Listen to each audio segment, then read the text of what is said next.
3 seconds to get down the east stairwell. Stop. What the hell are we doing? You said to wait. Let me open. Forget this. The robbers didn't follow William's orders. This got them spotted by security. William was absolutely furious. He had to come up with a whole new escape plan. He had the robbers blend into the protest crowd. They managed to escape from the police chase. The robbers came to him demanding their payment. William accused them of nearly screwing up the entire operation. Look, we did the job. You owe me. The dead owe nothing. Turns out William had stolen the skeleton key.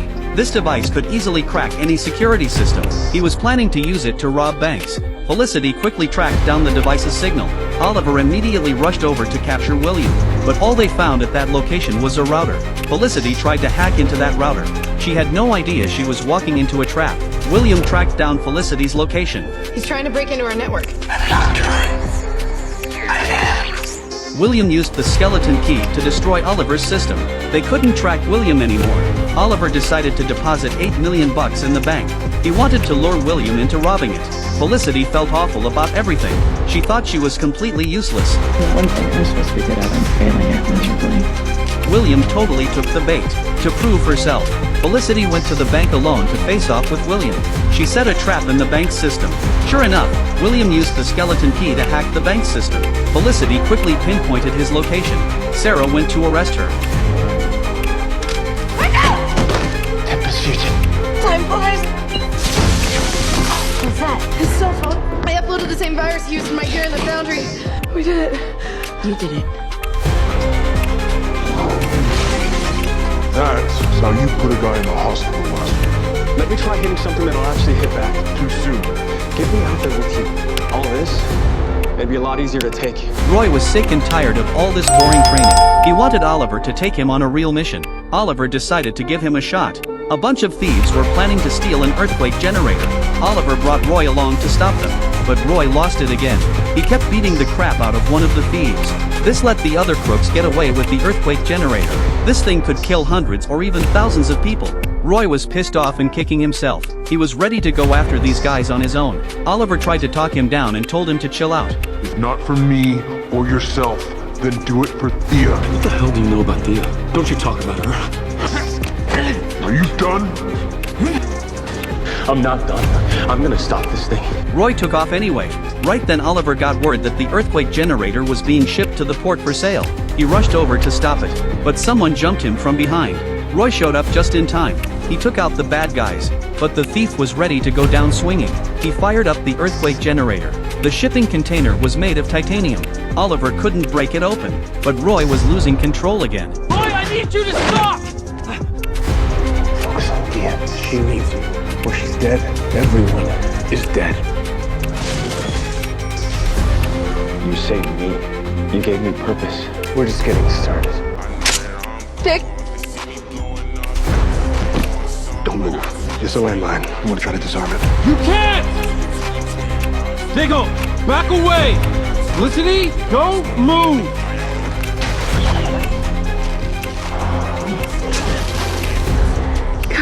You're really sweaty. You're a hard man to find. You should not come here. Could you at least pretend like you're glad to see us? Dick and I spent weeks tracking you down. We've traveled halfway across the world, and this morning we've been playing so old, I'm pretty sure I was safer once I jumped out of it. You could at least offer some water or coconut. Fresh out of coconut. I know why you're here. I'm not coming back to Starling City. I can't. My mission, my father's list, it was a fool's crusade, and I failed.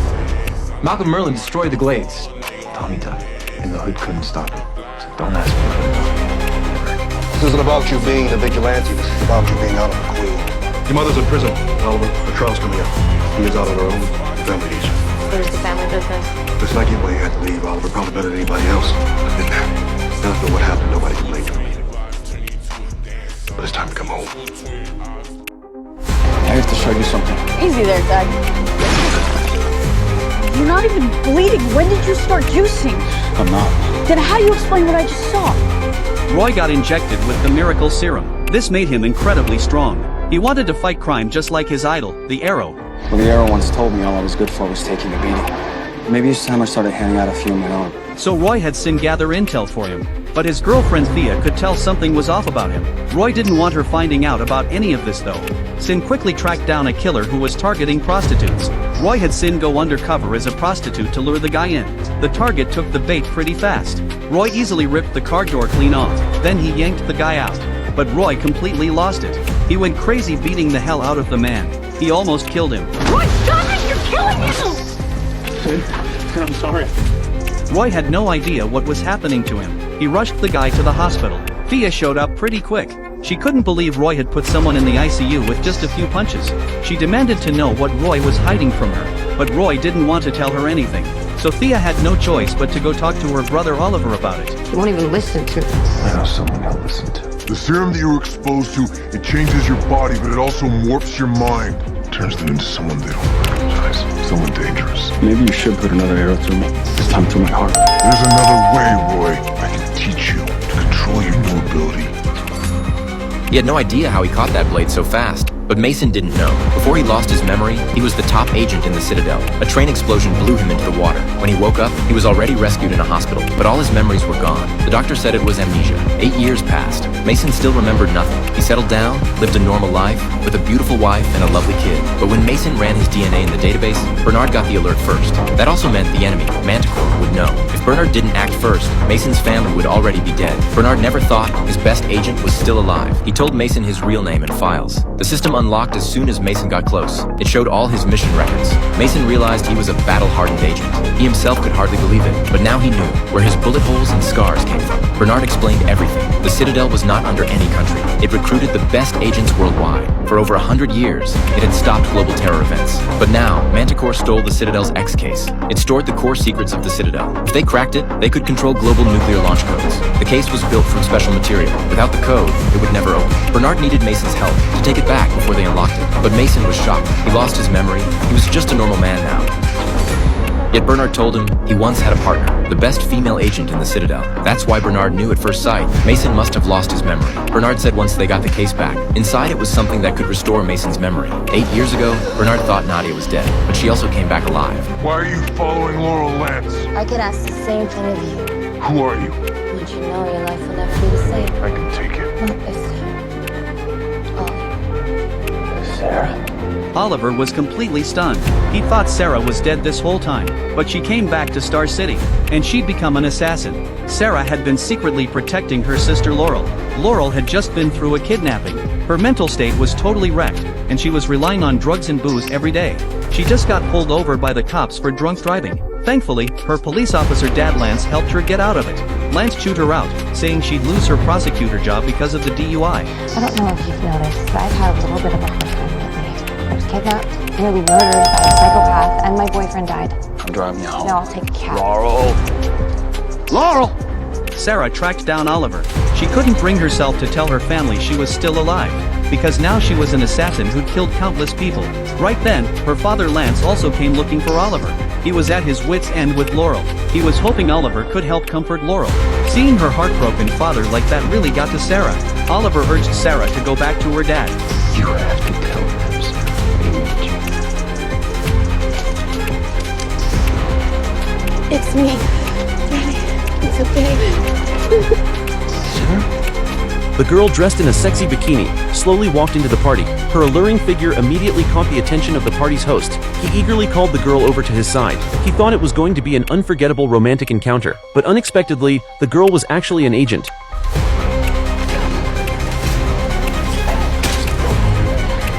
Hearing the commotion, the bodyguards quickly rushed over. The girl grabbed a chair to block the bullets and took them down in one swift move. She then stretched her long legs and escaped from the scene.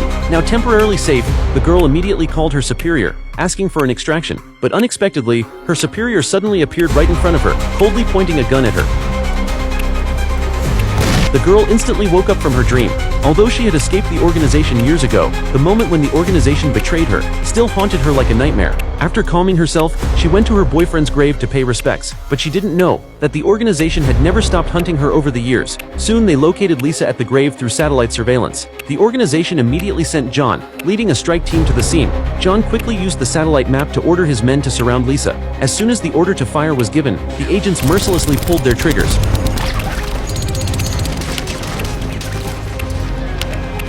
But they soon discovered that the figure in front of the grave was just a dummy. John immediately realized it was a trap and ordered a retreat, but by then, Lisa had already reached their vehicle. She quickly took control of John and drove away from the scene. John later woke up inside an abandoned warehouse. Lisa immediately began interrogating him for information about the organization. It turned out that years ago, Lisa had been sent by the organization on a mission, but in an unexpected twist, she fell in love with the target's son. When the organization found out, they sent agents to eliminate both the target and his son. Because of this, Lisa broke ties with the organization, and after fleeing, she hid for 3 whole years before showing herself again. This time, she came out first to pay respects to her boyfriend, and second, to use herself as bait to lure out the organization and capture the commander for intel. But John knew very well that if he revealed the intel, he could temporarily save himself, but his family would later be hunted down by the organization. Seeing this, Lisa wanted to shoot him on the spot, but for the sake of their past relationship, she decided to let him go. The man was clearly the family of the victim, yet in court he endured the killer's provocation, but he withdrew all charges against the killer.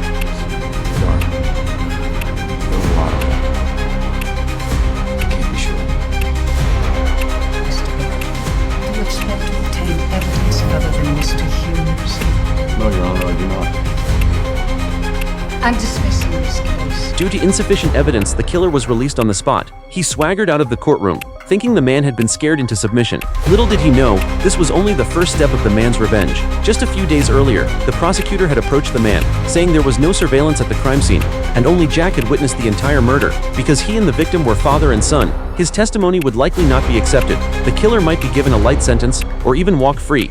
From the prosecutor, Jack learned that his son had been killed for nothing more than a so-called gang initiation ritual. They forced new members to commit a murder, and if they escaped or were released from prison, they would become official gang members. This filled Jack with grief and rage. Since the law could not seek justice for his son, he would have to take revenge himself. So in court, he withdrew his testimony, allowing the killer to be released on the spot, so the gang would lower their guard. Once they started their car, Jack immediately followed. Before long, he found the killer Johnny's residence. He quickly drove back home, searching the warehouse for a suitable weapon. But as an ordinary man, he had no real weapons at home for killing. Jack helplessly tossed aside a rusty knife, then turned to keep searching. In the middle of his search, his younger son entered the warehouse. Jack had to brush him off, saying he was looking for something for work. Soon he found a dagger. He wrapped it in a piece of cloth immediately. Just then, his wife arrived after hearing the noise. She couldn't understand why Jack had suddenly dropped the charges, but Jack had no intention of explaining to her at that moment.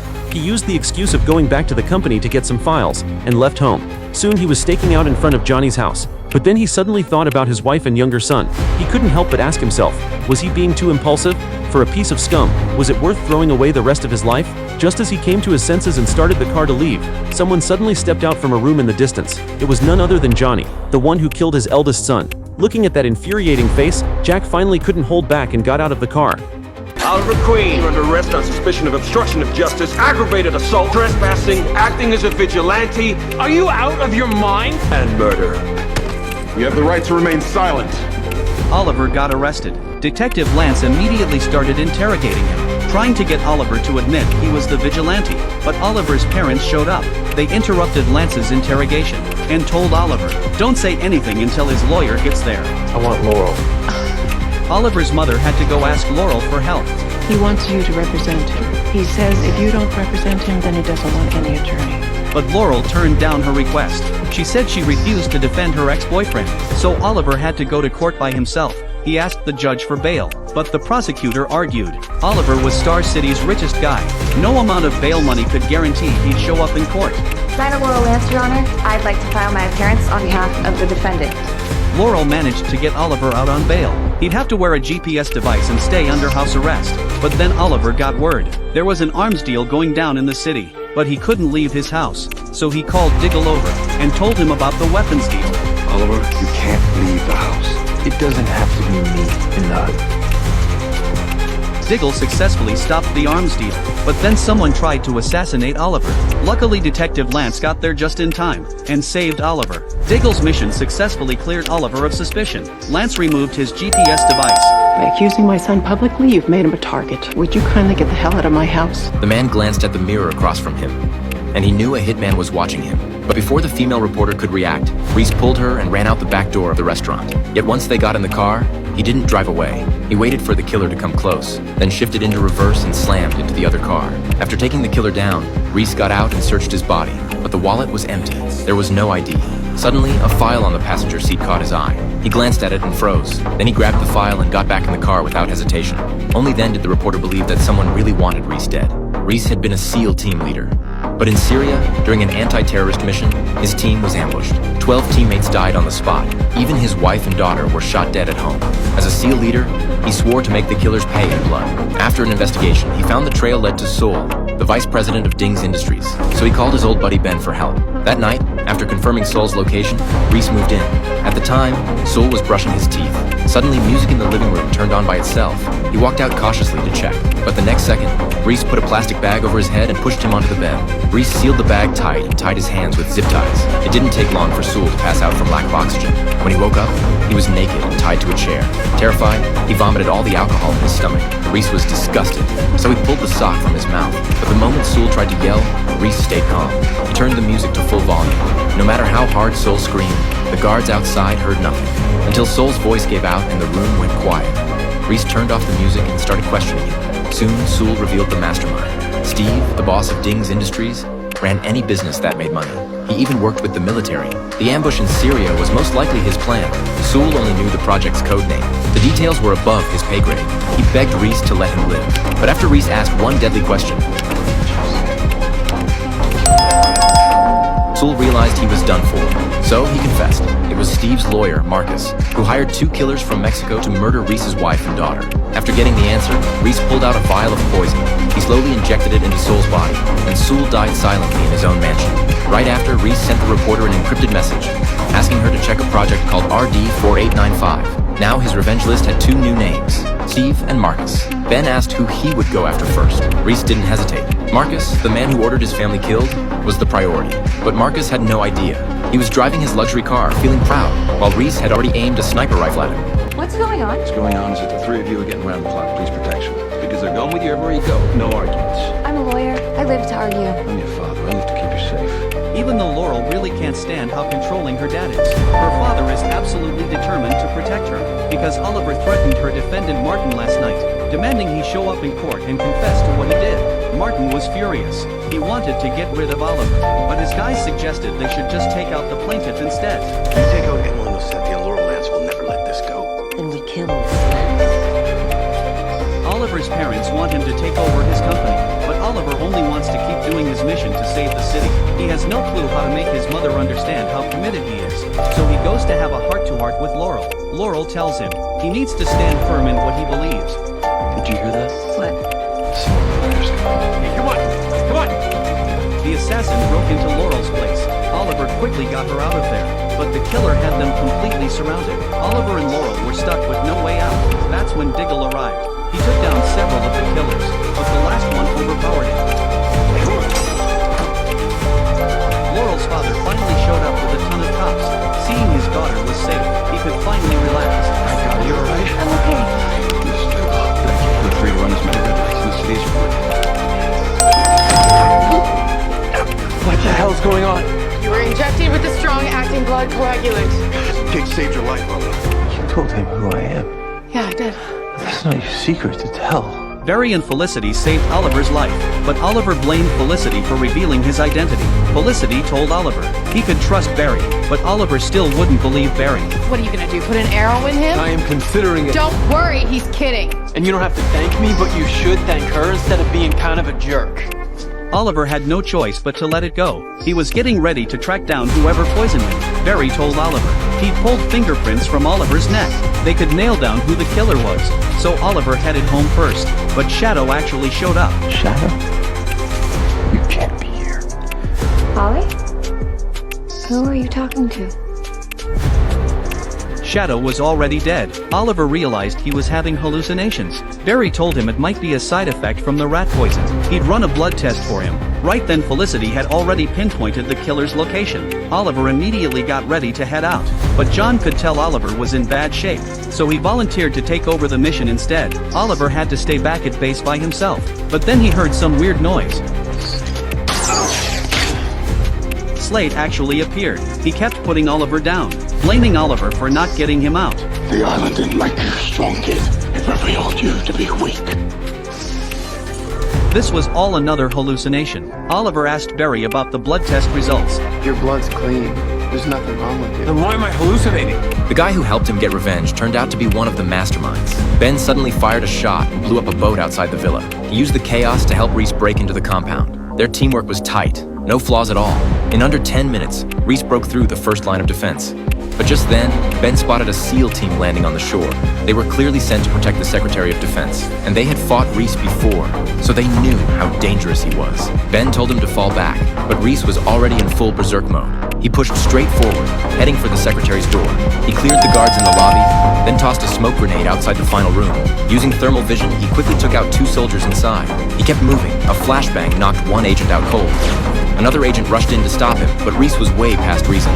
No one could stop him. After wiping out every threat, Reese finally found the Secretary hiding in the shadows. But the reporter, who once helped him, suddenly said something shocking.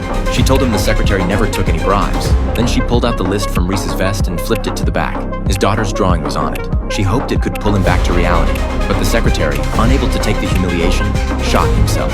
When the SEAL team arrived, all they saw was the Secretary's body. Reese had vanished without a trace. 3 weeks later, Ben was out on his boat. Out of nowhere, he saw Reese standing on deck. Turns out Reese had kept digging, and he found out the final payment account belonged to his best friend, CIA agent Ben Edwards. Ben was the one who took the money and betrayed the SEAL team. 14 teammates died because of him, including Reese. Maybe out of guilt, Ben never touched a single dollar from the bribe. He even helped Reese pull off the entire revenge mission. And in the end, he only said one thing. Let's finish the list.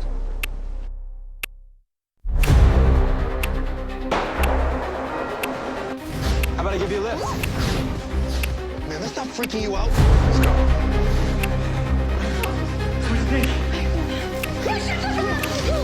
Sorry. I'm gonna set him to the bros. You guys remember Felicity? I'll always remember this. You did not tell me that you knew Oliver Queen. I know Oliver Queen. Oh my god, he's even more handsome in person, and his arms are like twice the size of yours. Technically, they're not twice the size. He's on my 3 list. What's the 3 list? My list of 3 guys I'm allowed to cheat on Eddie with. You usually don't meet people on your list, but now here he is, and I just cannot stop staring at him. Felicity, this is me. I'm seeing you staring. We need to help Barry with this case. Because Barry doesn't get my help. See this. Harrison Wells and Barry's cop officer dad both said you were dangerous and a bad influence. Barry defended you. You're gonna hawk me about this until I say yes, would you? And longer. Okay. Okay, what? Catch you later. Great. Good night, Jimmy. I'm calling. Pardon? This place is bigger than my apartment. What are you guys doing here? You asked us to analyze the DNA off the arrow that killed Sarah. It's just we had some vacation to do. We want to see the arrow cave. We don't call it that.